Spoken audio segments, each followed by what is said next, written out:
কয়েকজন মব গেল এবং সেটা বাতিল করে দেওয়া হলো। মানে এখন কি মানে জিনিসটা কি বাংলাদেশ কি মগের মূল্যকে পরিণত হয়েছে, যে ঠিক মগের না মবের মূল্যকে পরিণত হয়েছে, যে কয়েকজন মব আসবে আর কিছু বলবে আর সে দাবি মানা হবে।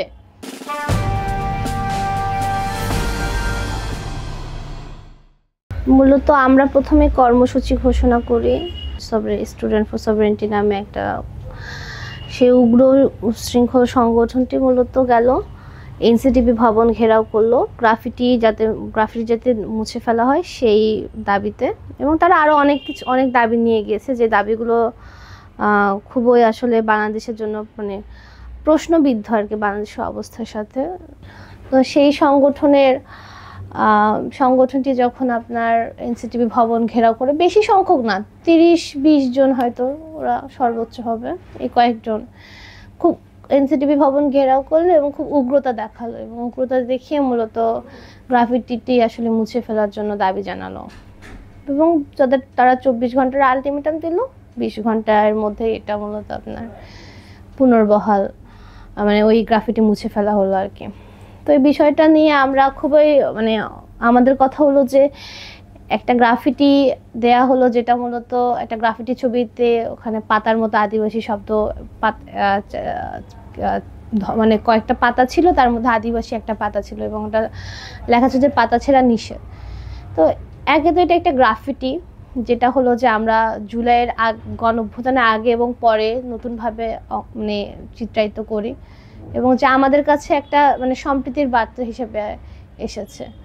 তো সেই জায়গা থেকে গ্রাফিটিটা কয়েকজন মবের মুখে পড়ে গ্রাফিটিটা বাতিল হয়ে গেল। এই জিনিসটা আসলে আমরা জিনিসটাকে খুব মানে আমাদের কাছে খুব মানে আমরা খুব আশ্চর্য হলাম, যে আসলে কয়েকজন মব গেল এবং সেটা বাতিল করে দেওয়া হলো। মানে এখন কি মানে জিনিসটা কি বাংলাদেশ কি মগের মূল্যকে পরিণত হয়েছে, যে ঠিক মগের না মবের মূল্যকে পরিণত হয়েছে, যে কয়েকজন মব আসবে আর কিছু বলবে আর সে দাবি মানা হবে।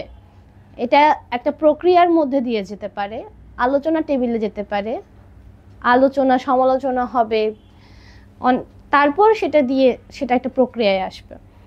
তো জিনিসটা, এবং শুধু তাই না, ওই উগ্র সংগঠনটি মূলত আমাদের আদিবাসী সম্প্রদায় নিয়ে, আদিবাসী জনগোষ্ঠী নিয়ে নানান ধরনের বিতর্কিতমূলক কথাবার্তা, মানে ওরা অনেকদিন ধরে প্রচারণা ছড়াচ্ছে, প্রোপাগান্ডা, যে প্রোপাগান্ডাগুলো হলো যে মানে মূলত আমাদের আদিবাসী সম্পর্কে বাংলাদেশের সাধারণ মানুষের কাছে একটা ভুল বার্তা হিসেবে যাচ্ছে, বিভ্রান্তিমূলক কথাবার্তা যাচ্ছে। যেমন সাধারণত আপনি যদি দেখেন আমাদের পাঠ্যপুস্তকে আমাদের আদিবাসী সম্প্রদায় মানে আদিবাসী জাতিগোষ্ঠী সম্পর্কে একই তো কোনো রকম সঠিক তথ্য তুলে ধরে না, অনেক বিভ্রান্তিমূলক কথাবার্তা বলা হয়। যেমন গারোরা নাকি বিড়াল খায়, চাকমারা নাকি মদ খায়, এই ধরনের উল্টাপাল্টা মানে কোনো রকম মানে ইতিহাস মানে বিকৃতি ডিস্টর্টেড করে দেওয়া হচ্ছে আমাদের জনগোষ্ঠীর কালচার সম্পর্কে।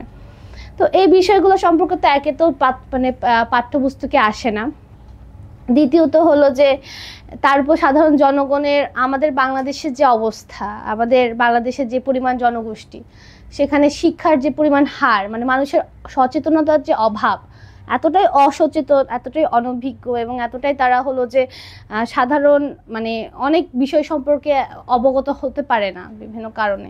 সে জায়গা থেকে এই ধরনের প্রোপাগান্ডাগুলো আসলে আমাদের জাতি সম্পর্কে একটা ভুল বিভ্রান্তি, যেটা মূলত আমাদের কাছে অনেক বড় একটা মানে দুশ্চিন্তার ইস্যু হয়ে দাঁড়িয়েছে। যে তারা কথায় কথায় কুকি ল্যান্ড আনে, জুম ল্যান্ড আনে, যেটার নাম পর্যন্ত আমরা আসলে কখনো নিজেরাও কখনো ভাবি নাই, যে এরকম কোনো ল্যান্ড আমরা কখনো ভাবতেও পারি না।